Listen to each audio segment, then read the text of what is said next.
There everybody, and welcome to the channel. I'm your host, Puborama, and in today's video we are going to be breaking into the 10 most expensive vehicles in Grand Theft Auto Online. Are they worth it, or are they flat-out scams? Let's find out!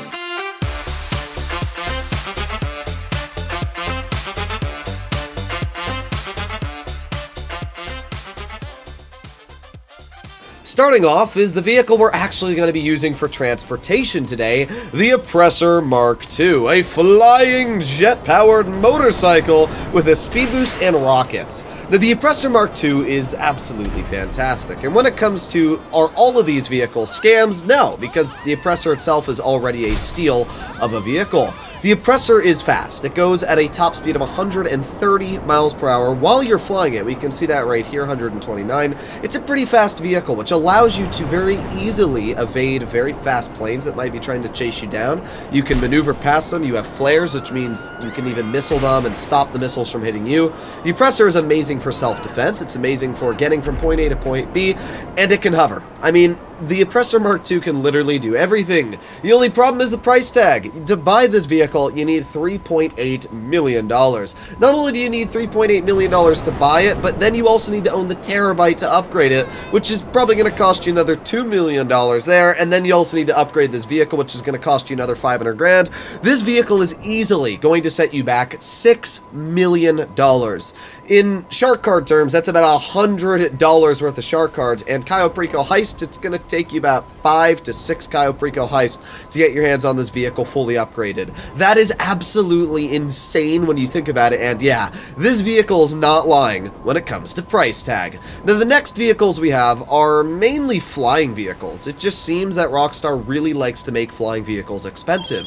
Now, I'm not going in order from the most expensive to the least expensive here. I'm just going over the most expensive vehicles I could find and think of. So let me know in the comments if I did miss a vehicle that you think is more expensive than the list I have here, and I'll be making sure to add more. But for now, the first vehicle we're starting off with is the Swift Deluxe after the Oppressor. The Swift Deluxe is $10 million, all because it's gold. If you make your way right now to Elitist Travel and Transport, and we go by sort by price, you can see there's the Luxor Deluxe for $10 million.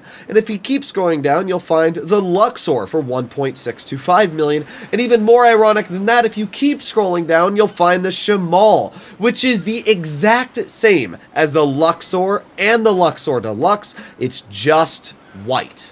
Yeah, weird. Very, very weird. You can buy a vehicle 1/10 the price of the Luxor Deluxe and get literally the exact same speed, handling, and comfort. So, yeah, if you want the Luxor Deluxe, just spend a lot of money and you'll get your hands on it. Next up, we have the Swift Deluxe, which is pretty similar to what we just talked about with the Luxor Deluxe.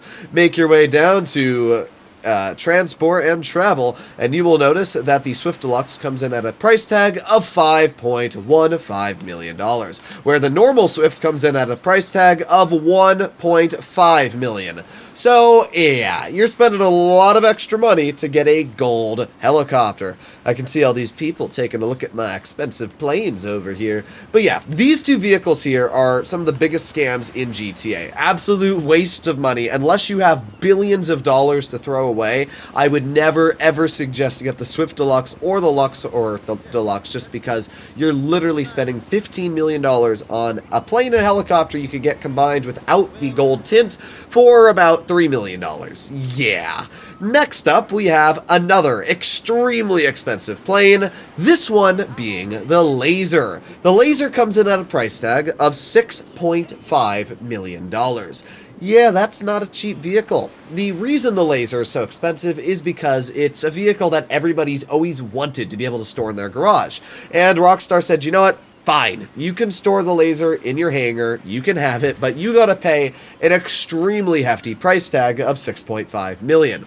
The only thing that really makes me say the Laser is actually a scam is just because of the fact that the Hydra exists. And the Hydra not only is a faster flying plane than the laser, but the Hydra is also half the price tag, and it can hover. When you add all the benefits the Hydra has over the one disadvantage of mobility, on the fact that it handles a bit worse than the laser, that's it. I mean, yes, the laser's a great vehicle. It features an explosive minigun that can literally wreck everybody in front of it, but so can the Hydra, and the Hydra's a heck of a lot cheaper at $3 million.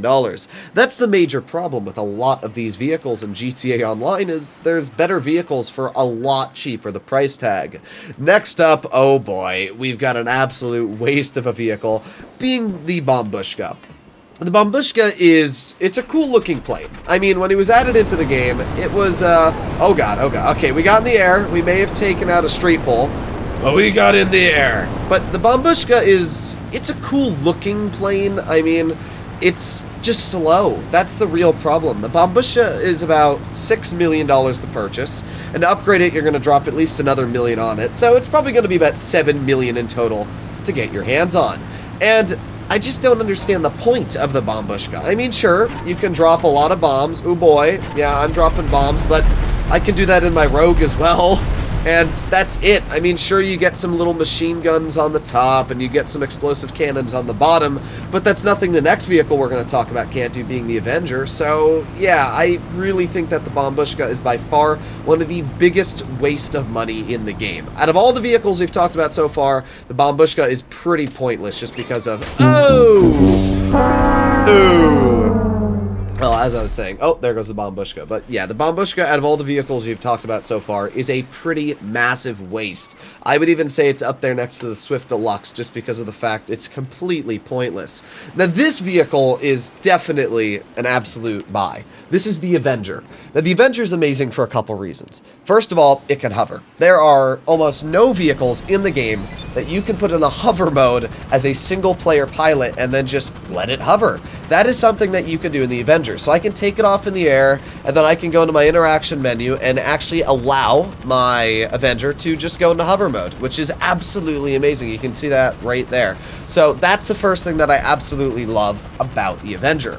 The Avenger also has flight mode, which instead of flying like a helicopter, you can turn this thing into a frickin' plane, which is also absolutely amazing. The Avenger has bombs, just like the Bombushka, and it can drop them just as fast as the Bombushka, as you can see, so literally no point to having the Bombushka when the Avenger exists. Also because the Avenger has explosive machine guns on it, which allows you to very, very easily demolish your opponents, especially if you're doing missions or anything like that. The Avenger is incredibly easy to do them in. So, yeah, I mean, the Avenger, it's a really good vehicle. Now, the price tag is not cheap. To get your hands on the Avenger, it's going to be $3.45 million just on the base purchase. And then if you put on all the additional upgrades, it's probably going to cost you about $4.5 to $5-ish million. Plus, you need a facility to store this vehicle, so it's going to be about a $6 million endeavor to get your hands on the Avenger in total. But it is a really, really solid vehicle, and that is definitely a worth it buy.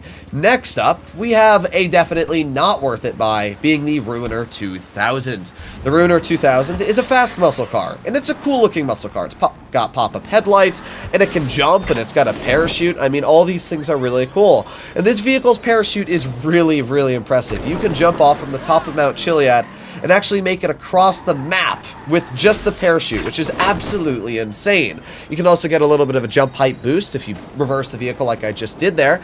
It's a cool vehicle. It gets missiles, and by the way, some of the nastiest missiles in the game. When this vehicle was first added into Grand Theft Auto Online, it had the deadliest missiles available.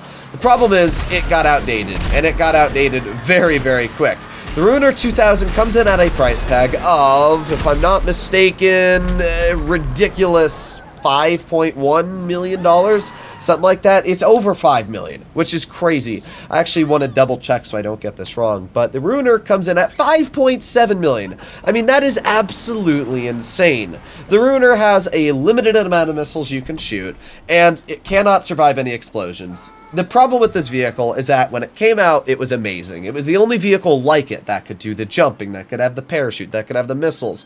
But it very quickly became outphased just because the Deluxo came out, and the Toreador came out, and the Stromberg came out, and so many better vehicles came out that, yeah, I just would never get the Ruiner 2000, especially when you add on the fact not only is it 5.7 million, but you also need to own the vehicle cargo warehouse, which is going to be another 1.5 million, so yeah, about $7 to $8 million to get your hands on that vehicle. Not a cheap vehicle at all, not cheap. Next up, we have the Cerberus. This is also not a cheap vehicle. It comes in at a base price tag of around $4 million. You need to own the Arena to upgrade it, which is going to cost you another $2 million. And then you also need to upgrade this vehicle, which is probably going to cost you another $2 million there just on upgrades. When you add all that together, it's going to be about $7 to $6 million to fully upgrade this vehicle and get your hands on it. I mean, the Cerberus, oh no, oh, I wasn't paying attention. Well, what I was going to say is the Cerberus is cool. I mean, it's got a flamethrower and it's got a lot of cool things going for it, but I just don't understand the point of the Cerberus because what are you going to do with it? It's really slow. It gets incredibly stuck in the open and destroyed very easily, and, well, now it's destroyed. That was my fault, though. I'll take the blame for that one. But, yeah, personally, I don't really understand the point of the Cerberus. It's cool looking, and I mean, yeah, if you like a vehicle that kind of has that apocalypse playstyle and can flamethrow people and stuff, go for it. But I've never really understood the point of the vehicle. It's just kind of useless. Well, finally on the list, we have the... Well, actually, no, there's two more vehicles on the list. The first one we're going to take a look at, I actually do think has some merits to being purchased, and that is the Tula. Now, the Tula is not cheap. It comes in at a price tag over $5 million. Judging that you need to own a hangar and you need to upgrade this vehicle fully, it's not going to be cheap to get your hands on. The Tula is going to drop you down probably about $6 to $6.5 million. However, the Tula has a couple crazy things going for it. First of all, it has a JATO rocket boost, which allows you to instantly take off. This is great because if there's somebody trying to missile you, very quickly you can get out of the trouble.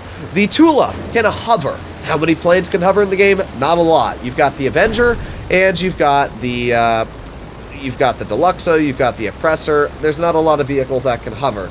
And the Hydra. This can not only hover, but this is the best part about it, it can land in water. And yeah, I mean, look at that. This makes the Tula absolutely insane at what it can do. Being one of the only planes that can land in water, and the only plane that can land in water and that can also hover is absolutely insane. And that allows it to do two things. First of all, if you land in the water, you still get your rocket boost, which means you can very instantly take off into the air with that rocket boost. But as well, the Tula also carries bombs, which allows it to be kind of deadly. So I can just bomb my yacht here. Hello, Mr. Yacht. Goodbye. Oof, that was a lot of explosions there. But yeah, the Tula is just a really cool vehicle. I actually really like it, and I don't think it's a great buy for the price tag, but I do think that it's not a steal. I think that, especially if you can get the trade price for this vehicle, it's actually not too bad of a purchase at all. So let's land our Tula here and talk about the final vehicle in today's list, which is... oh boy, yeah, you know it, the yacht. The Galaxy Super Yacht is going to cost you $8 million to get fully upgraded. Is it worth the $8 million? Well, that one's up to you. I'm stuck. I am completely stuck. Oh boy. Get up, there you go. Okay. The Galaxy Super Yacht has a couple cool things going for it. There's a hot tub. Cool. The Galaxy Super Yacht also has an interior that gives you free weapons and stuff like that. You get a free helicopter, which I guess is cool. And congrats, we've gone over the whole Super Yacht. Yeah, I mean, it's a cool vehicle. It's massive, and it probably took a lot of time for Rockstar to create. But apart from that, I would never, ever waste your money on the Galaxy Super Yacht unless you have millions to waste. It's just kind of pointless. I don't really understand that at all, why it exists or anything like that. So let me know in the comments down below what you think is the biggest waste of money in today's video, and if you think there's any vehicles that are worth their money, if there actually are any that were in today's video. Definitely a Oppressor Mark II. The Tula has some merits. Same for the Laser, same for the Avenger, and the rest, oh boy, those are going to be hard ones to justify. I'll see you all in the next one. Bye-bye.